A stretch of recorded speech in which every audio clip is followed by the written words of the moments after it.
The pilot, before accepting the aircraft, sees the past record of the aircraft also, before actually taking off a flight. Now they come there, we don't know it is not good to preempt certain reasons for this crash. Let us wait for the investigation by DGCA. What do they say about the CVR? I was hearing one anchor specialist in one of the TV channels. She said on the voice record, he said, I can't see the runway. She knows everything even before decoding of the CVR. You have such a list also. How does she know that? He said, no, I can't see the runway, or I can see the runway. How did she come to know?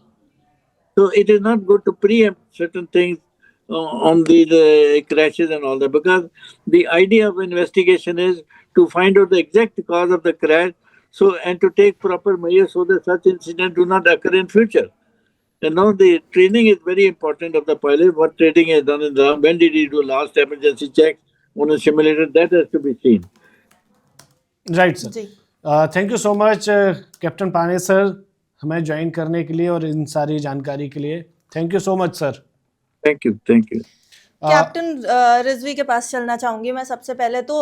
Sir, अभी बात ये की जा रही थी कि थोड़ा सख्ती बरतनी चाहिए, सेफ्टी चेक्स देखने चाहिए, पर इस सिचुएशन की पर्टिकुलरली बात करूंगी कि क्या जब ये हाइट पर था प्लेन, जब ये देखा नहीं जा सकता था कि अगर हम लैंडिंग करते हैं, क्योंकि लैंडिंग करने से पहले भी बहुत कुछ पायलट्स ऑब्जर्व कर लेते हैं कि किस तरीके से उन्हें लैंडिंग करनी होगी, किस तरीके से वहां का वेदर है, एनवायरनमेंट है, क्या ये हाइट पर डिसाइड नहीं किया जा सकता था? क्या कुछ देर और वेट नहीं किया जा सकता था लैंडिंग से पहले? क्या उस समय लैंडिंग करनी इतनी इंपॉर्टेंट थी कि वहां पर सिचुएशंस जो हैं वो मैनेजेबल नहीं थी? जब बिल्कुल, देखिए आपने सवाल ठीक किया है, और विजिबिलिटी पुअर है थी वहां पर। पायलट कर सकता था, पायलट उसको बचा सकता था, लेकिन मैं एक चीज बता दूं आपसे, कभी कभी पायलट जो हैं, जो वीवीआईपीज बैठे होते हैं, उनके अंडर प्रेशर होते हैं, क्योंकि मैंने इलेक्शन फ्लाइंग बहुत करी, मैं जानता हूं कि साहब हमको उतरना ही उतरना, हमारे मीटिंग हो रही है, 25,000 लोग वेट कर रहे हैं, तो ये कभी कभी अंडर प्रेशर हो जाता है पायलट, फिर अपनी सारी स्किल निकालता है कि साहब मैं किस तरह लैंड करने की कोशिश करता हूं। लेकिन ये छोटे जेट, ये जो मैं लेयर 45 की बात कर रहा हूं, ये एयरक्राफ्ट ऐसा नहीं कि इसको कोई चांस लेने की जरूरत पड़े कि साहब नहीं अभी चलो भाई ओपन अप करते हैं, हम गो राउंड करके दोबारा आते हैं लैंडिंग के लिए रनवे। जब रनवे ही शॉर्ट है, उसके बाद उसमें इस तरह उतरने की कोशिश करेगा तो कुछ ना कुछ हादसा होने का डर रहता है। वो अंडर प्रेशर पायलट आया था, फिर होता क्या, मैं ये नहीं कहूँगा पायलट एरर यहाँ पर है। मैंने एक बात कही है, अभी हमारे बहुत सीनियर कैप्टन साहब बोल रहे थे कि वो इंजीनियरिंग, अरे सर इंजीनियरिंग फेल हुई है, सारे क्रैशेस के अंदर इंजीनियरिंग फेल हुई है। वो बात अलग है, कंपनी आ जाती है और पैरोकारी करने के लिए, वो सब बोइंग हो चाहे एयरबस हो कि हमारा एयरक्राफ्ट ही था, पायलट एरर है। पूरी दुनिया उठा करके पायलट पर झोंक करके पायलट ने साफ गलती करी। अगर पायलट सर्वाइव तो ब्लेम द पायलट। कंपनियां लॉबी करने लगती कि हमारी एयरक्राफ्ट, बस एक सबको आसानी से मिल जाता है। और मैं तो अभी भी इस इंडस्ट्री के अंदर हूँ, अपनी 45 साल से मैं देख रहा हूँ कैसे कैसे हुए हैं क्रैशेस, और कैसे कैसे ये सब इस तरह की बातें बना करके पायलट पे इल्जाम डाल दिया गया। सर, एक चीज हाईलाइट करना चाहूंगी सर, रनवे की लेंथ की बात आप कर रहे थे, तो क्या यहाँ पर ये मान के चले कि बारामती का जो रनवे है वो अप टू द मार्क नहीं है इस तरीके की फ्लाइट्स उतारने के लिए? नहीं, ऐसा नहीं है। छोटा एयरक्राफ्ट उतर सकता है, लेकिन अगर विजिबिलिटी पुअर है, क्योंकि वहां पर फैसिलिटी नहीं, वो कैट 3 कैट 1 जो पुअर विजिबिलिटी में हम लोग इंस्ट्रूमेंट यूज करते हैं वो वहां नहीं है। अगर वहां पर लैंडिंग करने की पायलट कोशिश कर रहा है, रनवे शॉर्ट थोड़ा सा भी ओवर शूट कर गया या रनवे पीछे निकल के टच डाउन करता है तो रनवे के बाहर जाएगा एयरक्राफ्ट। और विजिबिलिटी पुअर थी मॉर्निंग में, मैंने भी दो चार फोन कॉल किए हैं तो मुझे खबर आई है कि वहां पे विजिबिलिटी पुअर थी। तो अब वो क्या हुआ है तो एग्जैक्टली जाहिर है कि वो इन्वेस्टिगेशन के बाद निकल कर आएगा, लेकिन इससे पहले कहने सब पायलट एरर, उसका स्ट्रक्चर फेलियर नहीं है तो सरासर गलत है।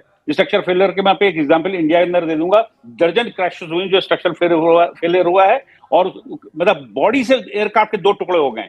अब पायलट्स पे तो इल्जाम लगा देना बड़ा आसान होता है। वो देखिए आपकी एयरबस की जो चल रही है, आज भी इन्वेस्टिगेशन चल रही थी, अभी तक उसकी रिपोर्ट नहीं आई। जो हमारे अहमदाबाद में क्रैश हुई तो पायलट के ऊपर उठाकर डाल रहे हैं साहब, वो पायलट ने जानबूझ के कर दिया। मैं स्ट्रांगली अपोज करता हूँ, बिल्कुल सीधी सी बात। बिल्कुल सही बात है रिजवी साहब। मैं यहाँ पर थोड़ा सा आपको इंटरप्ट करना चाहूंगा, विंग कमांडर अक्षय चोपड़ा हमारे साथ जुड़ चुके हैं। सर, सवाल यह है कि एक के बाद एक 4 ब्लास्ट की भी खबर आ रही है, क्या ऐसा पॉसिबल है? देखिए, आज के डेट में जो सोशल मीडिया पे हम ये थ्योरी सुनते रहते हैं, इनमें कुछ भी निकल के आ सकता है, लेकिन अभी तक ऐसी कोई इन्वेस्टिगेशन मेरे सामने तो नहीं आई है, क्योंकि ये सारी कॉन्स्पिरेसी थ्योरीज हैं। और अभी आप देख रहे हैं जब एयर इंडिया क्रैश भी हुआ था, बहुत सारी ऐसी थ्योरीज निकल कर आई थी। लेकिन अगर मैं अभी करंट क्रैश की बात करूं, देखिए लेयरजेट जो है बहुत केपेबल एयरक्राफ्ट है, ऐसा नहीं है इसके साथ पहले इंसिडेंट्स नहीं हुए हैं। इनफैक्ट लास्ट ईयर सितंबर में मुंबई में सेम एयरक्राफ्ट जो था वो रनवे से स्किड हुआ था। Thankfully all survived. लेकिन ये एक बहुत केपेबल बिजनेस जेट है, बहुत हाई ऑल्टीट्यूड पे उड़ता है, और जैसा भी रिजवी साहब से आपने पूछा था रनवे की लेंथ के बारे में, तो ये जो एयरक्राफ्ट है ये ऑलमोस्ट 750 मीटर रनवे पे आराम से लैंड कर सकता है। इसको बहुत लंबे रनवे की जरूरत नहीं है। टेक ऑफ में भी इसे बहुत छोटा ही डिस्टेंस चाहिए। अब क्या होता है कि जब आप लैंडिंग की बात करते हैं, it is the most crucial phase पूरी की पूरी फ्लाइट का। और इस समय अच्छा, पायलट्स की अगर हम कैपेबिलिटी की बात करते हैं, जब डिप्टी सीएम को कोई पायलट उड़ा रहा है ना, वो बहुत कैपेबल पायलट्स होते हैं, बहुत एक्सपीरियंस होते हैं, उनके पास बहुत घंटे होते हैं अपनी फ्लाइंग एक्सपीरियंस के। उनके पास इस पर्टिकुलर एयरक्राफ्ट में जितनी इमरजेंसीज हो सकती हैं उनको प्रॉपरली हैंडल करने के लिए पूरा एक्सपीरियंस होता है। अनफॉर्चुनेटली जैसा ये इंसिडेंट हुआ है, जो आई विटनेस हैं, अब एयरक्राफ्ट जो क्रैश हुआ है वो रनवे से पहले हुआ है, मतलब it is not reach the runway. तो अब इस केस में क्या इंजन में कोई इश्यू आया है, या कोई बर्ड हिट हुआ है बहुत जबरदस्त, या फिर किसी रीजन से वो जो कंट्रोल लूज हुआ है, वो हमें देखना है। और जैसा रिजवी साहब कह रहे थे कि कई बार जो प्रेशर होता है पॉलिटिशियंस का, वो हेल बेंट होते हैं कि नहीं हमारे को, जैसे अभी अजीत पवार साहब जो थे वो जिला परिषद की मीटिंग के लिए जा रहे थे। अब हो सकता है उन्होंने बोला नहीं भाई मुझे तो लैंड करना है, क्योंकि डिस्टेंस जो है मुंबई से जहां से टेक ऑफ कराया वो मुश्किल से उनको आधा घंटा लगेगा वहां पहुंचने में, बहुत छोटा डिस्टेंस है। तो हो सकता है उन्होंने प्रेशराइज करा हो, लेकिन मैं इसमें भी अभी तक एक्सेप्ट नहीं करूंगा, क्योंकि पायलट्स के पास पूरा डिसीजन मेकिंग होती है। वो अभी डीजीसीए बताएगा कि आगे क्या रीजंस निकले हैं। Subscribe to One India and never miss an update. Download the One India app now.